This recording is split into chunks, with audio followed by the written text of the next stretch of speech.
अरे बहू बहू, सुनती हो? हाँ माँ जी, आपने मुझे बुलाया? अरे हाँ बहू, मैं वो अभी मार्केट तक जा रही थी। तुम्हें कुछ चाहिए? यदि तुम कुछ मंगाना हो तो मुझे बता दो, मैं आती हुई लेके आऊंगी। नहीं माँ जी, मेरे पास तो जरूरत की सभी चीजें हैं। अरे बहू, कल तुम्हारा जन्मदिन है, तुम कुछ भी मांग सकती हो मुझसे। अरे नहीं माँ जी, मेरे लिए तो आपका आशीर्वाद ही काफी है। अरे मम्मा, यदि भाभी कुछ नहीं मंगाना चाहती हैं तो आप भाभी को इतना फोर्स क्यों कर रही हो? आप मुझसे पूछो ना, क्या मंगवाना है? मेरे लिए एक अच्छी सी ड्रेस ले आना मम्मा, क्योंकि मेरे पास कपड़े नहीं हैं। आज तुम्हारा जन्मदिन थोड़ी ना है बेटा, जन्मदिन तो आज तुम्हारी भाभी का है, तो इसलिए गिफ्ट भी आज तुम्हारी भाभी को ही मिलेगा। जब से आप यहाँ पे आई हो ना भाभी, तब से सब कुछ आपको ही मिलता है, मम्मी का प्यार भी और ढेर सारे गिफ्ट भी। आपके यहाँ आने से तो समझो भाभी, मेरी जिंदगी तो झंड ही हो गई है। लेकिन दीदी, मैंने तो ऐसा कुछ भी नहीं किया। बस करो अब, मुझे सब कुछ पता है। तुम ना मम्मी के सामने अच्छा बनने का नाटक करती हो। भाभी, मैं किसी काम से बाहर जा रहा हूँ, आपने मेरा टिफिन पैक कर दिया क्या? हाँ भैया, बस अभी आप 2 मिनट रुक जाइए, मैं आपका टिफिन पैक कर देती हूँ। क्या भाभी, आप कोई भी काम समय पे नहीं कर सकती हो क्या? बस अब रहने दो, मुझे बहुत लेट हो रहा है, मुझे नहीं खाना। एक काम तो आपसे अच्छे से होता नहीं है, पता नहीं क्यों मम्मी सारा दिन आपका गुणगान गाती रहती है। लेकिन भैया, बस 5 मिनट और रुक जाते तो भैया टिफिन ही लेके चले जाते। बहू। हाँ मम्मी जी, आपने बुलाया? हाँ बहू, मैंने छोटी बहू को बुलाया था। छोटी बहू कहाँ है? हाँ मम्मी जी, वो दीदी अभी सो रही हैं। लेकिन बहू, अभी छोटी बहू कैसे सो सकती है? अभी तो दोपहर के 12 ही तो बजे हैं। ये तो खाना बनाने का समय है बहू, जरा तुम देखो तो सही। और जाओ, छोटी बहू से बोलो कि मेरे लिए चाय बना के लेके आए। हाँ मम्मी जी, मैंने देखा था उनको, वो सो रही थी और मैंने उनसे कहा भी था कि वो आपके लिए चाय बना दे, लेकिन उन्होंने आपके लिए चाय बनाने से मना कर दिया।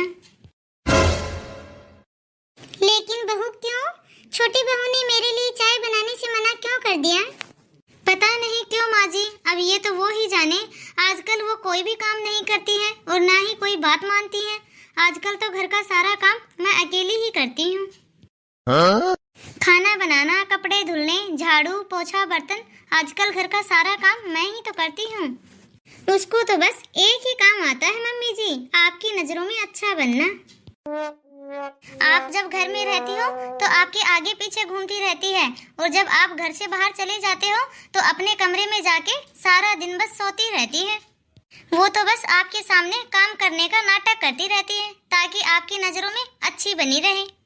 आपके पीछे से तो घर का सारा काम मैं ही करती हूँ मम्मी जी। तुम तो रहने ही दो बहू, तुम जाओ, मैं अपने आप देख लूंगी। मैं अभी बहू से पूछती हूँ और देखती हूँ कहीं उसकी तबीयत तो खराब नहीं है। मम्मा, भाभी की तबीयत तो खराब नहीं, लेकिन भाभी का दिमाग जरूर खराब है। एक चाय का कप मांगा था मैंने भाभी से, वो अभी तक नहीं आया, और ऊपर से 10 बातें सुना दी मुझे, वो अलग। पूनम, यदि तुम कुछ और बात बोलती तो शायद मुझे ये बात हजम भी हो जाती, लेकिन तुम्हारी ये बात मुझे कुछ हजम नहीं हो रही कि बड़ी बहू ने तुम्हें 10 बातें सुना दी। यदि तुम बोलती कि वो तुम्हें चाय बना के नहीं दी तो शायद मैं तुम्हारी बात पे यकीन भी कर लेती, लेकिन बड़ी बहू तुम्हें बातें सुना दे, ये तो मैं बिल्कुल भी नहीं मान सकती। हाँ, वो कल की आई हुई बहू आपको ज्यादा लाडली हो गई ना मम्मा। मैं तो आपके लिए जैसे कुछ हूँ ही नहीं। जब से छोटी भाभी इस घर में आई है, आप मुझे तो कुछ समझते ही नहीं हो। आप तो सारा प्यार बस छोटी भाभी को ही देते हो। छोटी भाभी के सामने आपको कुछ और दिखाई नहीं देता है। अब बस भी करो तुम दोनों, बस अब बहुत हो गया तुम दोनों का। मैं भी तो देखूं बहू को हुआ क्या है, कहीं उसकी तबीयत तो खराब नहीं। भाभी, अब हमारा ये प्लान भी फ्लॉप हो गया। अब हम मम्मी की नजर में छोटी भाभी को बुरा कैसे बनाएंगे? कोई बात नहीं दीदी, यदि ये प्लान फ्लॉप हो गया तो क्या है, अब हम कोई और दूसरी तरकीब सोचेंगे। बहू, तुम ठीक तो हो ना बेटा? माँ जी, मुझे तो लग रहा है मुझे बहुत तेज फीवर हो गया है। अरे क्या बहू, तुम्हें फीवर हो गया है?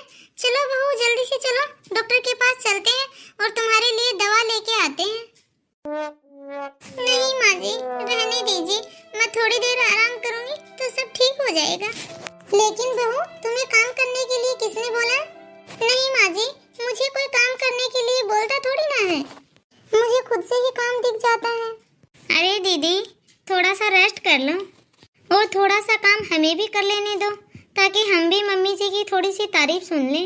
हमें भी मम्मी जी की सेवा करने का मौका दो। अरे बहू, पहले तारीफ वाले काम तो करो, फिर तारीफ तो खुद ब खुद मुंह से निकल आएगी। बहू, अब तुम आराम करो, और यदि तुम्हें किसी चीज की जरूरत हो तो सपना और अंजू बाहर बैठी हैं, या फिर मुझे आवाज लगा लेना। ठीक है बेटा, अब मैं चलती हूँ। देखो, मुझे तो बिल्कुल भी आवाज मत लगाना। मैं तुम्हारा कोई भी काम करने के लिए नहीं आने वाली। बड़ी आई महारानी आराम करने वाली। 2 दिन के अंदर अंदर यदि तुम्हें इस घर से नहीं निकलवा दिया ना, तो मेरा भी नाम सपना नहीं। हे भगवान, एक तो मेरी तबीयत ठीक नहीं है, और एक ये लोग हैं जो कि पता नहीं क्या क्या बोलते जा रहे हैं। एक काम करती हूँ, मैं अपने लिए 1 कप चाय तो बना लूं, बहुत सर दर्द कर रहा है। अब मैं जाकर अपने लिए चाय बना लेती हूँ, मेरे सर में बहुत तेज दर्द हो रहा है। देखो बहू, मुझे सब पता है, तुम झूठ बोल रही हो। मैं सच बोल रही हूँ मम्मी जी। दीदी के अलावा मेरे कमरे में और कोई नहीं गया झाड़ू पोछा करने के लिए, वो ही मेरे कमरे में गई थी। आप उससे पूछिए ना कि मेरे गले का हार कहाँ रखा है। क्या हुआ बेटा? कुछ नहीं हुआ। जाओ बेटा, तुम अपने कमरे में जाओ और जाकर रेस्ट करो। अरे मम्मी जी, ऐसे कैसे जाकर कमरे में रेस्ट करो? आप इससे पूछो, इसने मेरा हार कैसे चुराया? क्या दीदी, ये आप क्या बोल रही हो? भला मैं आपका हार क्यों चुराऊंगी? अरे बहू, तुम रहने दो, तुम्हें सफाई देने की कोई भी जरूरत नहीं है। मुझे पता है तुमने कोई चोरी नहीं की है। और बहू, तुम अपने कमरे में जाके अच्छे से देखो। अरे मम्मी जी, मैंने अपने कमरे में अच्छे से देखा है, मुझे कहीं भी मेरा हार नहीं मिला। ठीक है बहू, यदि तुमने अपने कमरे में अच्छे से देख लिया है तो एक बार मैं भी चेक करके आती हूँ। आप अच्छे से जानते हो कि मैंने आपके हार की चोरी नहीं की है, तो आप मेरे साथ ऐसा क्यों कर रहे हो? मैंने बोला था ना, 10 दिन के अंदर अंदर तुम्हें इस घर से निकाल दूंगी। ये भाभी, अब आएगा मजा। ये तो हम दोनों ने स्कीम बनाई थी तुम्हें इस घर से बाहर निकालने की। आखिरकार तुम दोनों मेरे साथ ऐसा क्यों करती हो? मैंने तुम्हारा क्या बिगाड़ा है? मम्मी का सारा प्यार तुम्हें ही मिलता है, हमें तो कुछ भी नहीं मिलता। मम्मी तो बस तेरे नाम की ही माला जपती रहती है, हमें तो पूछती भी नहीं है। तुम उसकी लाडली बहू जो हो। जब से तुम इस घर में आई हो, मम्मी ने तो हमारी कदर करना ही बंद कर दिया है। वो तो बस आपके नाम की माला ही जपती रहती है सारा दिन। इसीलिए मैंने और भाभी ने दोनों ने मिलकर तुम्हें इस घर से बाहर निकालने की स्कीम बनाई थी। और मैंने भी तुम दोनों की सारी बातें सुन ली हैं। बहू, और तुम दोनों छोटी बहू से माफी मांगो। नहीं मम्मी जी, रहने दीजिए। मम्मी जी, मैं तो माफी मांगने वाली नहीं हूँ, माफी मांगे मेरी जूती। ठीक है, तो फिर यदि ऐसी ही बात है तो तुम दोनों अपना सामान पैक करो और निकल जाओ मेरे घर से। लेकिन माँ जी, हम जाएंगे कहाँ? जहाँ मर्जी हो वहाँ जाओ। यदि तुम्हें माफी नहीं मांगनी है तो निकल जाओ मेरे इस घर से। शर्म नहीं आती तुम दोनों को? एक ही घर में रहते हुए ऐसा बर्ताव करते हैं किसी के साथ। मुझे माफ कर दो भाभी। मुझे भी माफ कर दो दीदी। कोई बात नहीं, तुम दोनों मुझसे माफी मत मांगो। तुम दोनों को तो पता भी नहीं होगा कि तुम दोनों ने आज मेरी बहू को कितना दुख दिया है। तुम दोनों से तो मैं बाद में निपटती हूँ। अरे देखो ना दीदी, ये प्लान भी हमारा फ्लॉप हो गया। अब बस भी करो भाभी, यदि एक और प्लान बनाया ना हम लोगों ने तो हमारा इस घर से जाना निश्चित है। अरे भाभी, हमें तो खुश होना चाहिए कि भाभी हमारी कितनी देखरेख करती है। मैं कहाँ खामखा आपकी बातों में आ गई। मुझे तो सचमुच खुश होना चाहिए कि मेरी माँ इतनी अच्छी सास है। भगवान ऐसी सास सबको दे। ये तो हद हो गई, अब सास के साथ साथ ननद भी इसकी तारीफ करने लग गई। देख लूंगी सबको। हाय गाइस, आप सब कैसे हो? आई होप आप सब अच्छे ही होंगे। तो आप सभी को आज की हमारी यह कहानी कैसी लगी, कमेंट में अपनी राय जरूर दें। और यदि आप सभी को हमारा यह वीडियो अच्छा लगा हो तो हमारे इस वीडियो को ज़्यादा से ज़्यादा लाइक और शेयर करें। यदि आपने अभी तक हमारे इस चैनल को सब्सक्राइब नहीं किए हो या आप हमारे इस चैनल में नए हो तो फटाफट से बेल आइकन दबाकर हमारे चैनल को सब्सक्राइब करें, ताकि ऐसे ही मज़ेदार वीडियो आप तक पहुंचते रहें।